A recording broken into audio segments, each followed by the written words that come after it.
ਤੇ ਨਕਦਾਵਰ ਫਸਲ ਆ। ਤੇ ਗੱਲ ਕਰਨ ਦਾ ਮਕਸਦ ਇਹ ਆ ਕਿ ਹੁਣ ਸਾਨੂੰ ਦੇਖਣਾ ਚਾਹੀਦਾ ਵਾ ਨੰਬਰ 1 ਕਿ ਬੀਜ ਦੀ ਸਿਲੈਕਸ਼ਨ।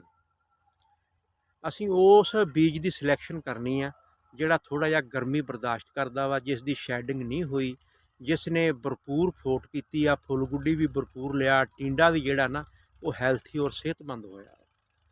ਫਿਰ ਕਲਾਈਮੇਟ ਚੇਂਜ 'ਤੇ ਅਸੀਂ ਨਜ਼ਰ ਰੱਖਣੀ ਆ ਕਿ ਅਸੀਂ ਉੱਦਾਂ ਦੀ ਵੈਰਾਈਟੀ ਲਈਏ ਕਿ ਜਿਹੜਾ ਥੋੜ੍ਹਾ ਜਿਹਾ ਨਾ ਸਾਡੇ ਹਾਈ ਟੈਂਪਰੇਚਰ ਦਾ ਜਿਹੜਾ ਨਾ ਉਹ ਮੁਕਾਬਲਾ ਕਰ ਸਕੇ। ਦੇਖੋ ਪਿੰਕ ਫਰੀ ਆ ਗਈ, ਵਾਈਟ ਫਲਾਈ ਫਰੀ ਆ ਗਈ, ਬਹੁਤ ਗੱਲਾਂ ਹੋਈ ਜਾਂਦੀਆਂ, ਲੇਕਿਨ ਇਹ ਸਭ ਜਿਤਨਾ ਵੀ ਸੀਡ ਵੇਚਣ ਵਾਲਾ ਮਾਫੀਆ ਨਾ, ਇਹ ਸਾਰੀ ਉਹਨਾਂ ਦੀ ਤਸ਼ਹੀਰੀ ਮੁਹਿੰਮ ਆ।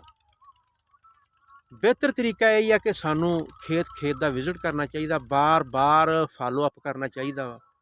ਜਿਸ ਖੇਤ ਦੇ ਵਿੱਚ ਬੀਜੀ ਹੋਈ ਆ, ਜਿਹੜੇ ਖੇਤ ਸਾਨੂੰ ਅੱਛੇ ਲੱਗਦੇ ਆ, ਸੋਹਣੇ ਲੱਗਦੇ ਆ, ਜਿਨ੍ਹਾਂ ਨੇ ਅੱਛਾ ਪਰਫਾਰਮ ਕੀਤਾ ਵਾ, ਉਹਨਾਂ ਦੇ ਮਾਲਕਾਂ ਨੂੰ ਮਿਲ ਕੇ ਡਿਸਕਸ਼ਨ ਕਰਨੀ ਚਾਹੀਦੀ ਹੈ ਕਿ ਤੁਸੀਂ ਜਨਾਬ ਕਿਤਨਾ ਫਰਟੀਲਾਈਜ਼ਰ ਦਿੱਤਾ ਵਾ, ਕਿੱਦਾਂ ਦੀਆਂ ਸਪਰੇਆਂ ਕੀਤੀਆਂ ਵਾ, ਕਿਹੜੀ ਤੁਹਾਡੀ ਇਹ ਵੈਰਾਈਟੀ ਆ, ਉਹ ਕਿਸ ਡੇਟ 'ਤੇ ਲੱਗੀ। ਮੇਰੀ ਇਹ ਵੀਡੀਓ ਓਵਰਆਲ ਆ ਉਹ ਬੰਦੇ ਜਿਹੜੇ ਬੀਟੀ ਕਾਟਨ ਨੂੰ ਪਸੰਦ ਕਰਦੇ ਆ ਔਰ ਬਿਲਕੁਲ ਇਹਦੇ ਨਾਲ ਇਸ਼ਕ ਕਰਦੇ ਇਸ ਫਸਲ ਦੇ ਨਾਲ, ਅਤੇ ਉਹਨਾਂ ਨੂੰ ਹੁਣ ਹਿੰਮਤ ਨਹੀਂ ਹਾਰਨੀ ਚਾਹੀਦੀ। ਹੁਣ ਟਾਈਮ ਹੈਗਾ ਵਾ ਬੀਜ ਦੀ ਸਿਲੈਕਸ਼ਨ ਦਾ, ਹੁਣ ਟਾਈਮ ਹੈਗਾ ਵਾ ਉਹਨਾਂ ਨਾਲ ਡਾਇਲਾਗ ਕਰਕੇ ਇਹ ਡਿਸਕਸ਼ਨ ਕਰਨ ਦਾ ਕਿ ਉਹਨਾਂ ਨੇ 50 ਮਣ ਕਿੱਲਾ ਜਾਂ 60 ਮਣ ਕਿੱਲਾ ਜਾਂ 70 ਮਣ ਕਿੱਲਾ ਜਾਂ ਕਣਕ ਦੇ ਵੱਢ ਦੇ ਵਿੱਚੋਂ 40 ਮਣ 35 ਮਣ 30 ਮਣ ਕਿੱਲਾ ਉਹਨਾਂ ਨੇ ਕਿੱਦਾਂ ਚੁਗਿਆ ਵਾ।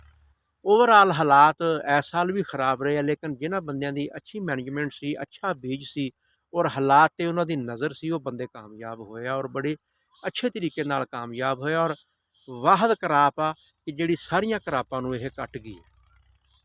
ਮੇਰਾ ਖਿਆਲ ਆ ਕਿ ਉਮੀਦ ਕਰਦਾ ਕਿ ਮੇਰੀਆਂ ਤੁਸੀਂ ਇਹਨਾਂ ਗੱਲਾਂ ਨੂੰ ਫਾਲੋ ਕਰੋਗੇ ਔਰ ਤੁਹਾਨੂੰ ਇਹ ਸਮਝ ਆ ਗਈ ਹੋਏਗੀ।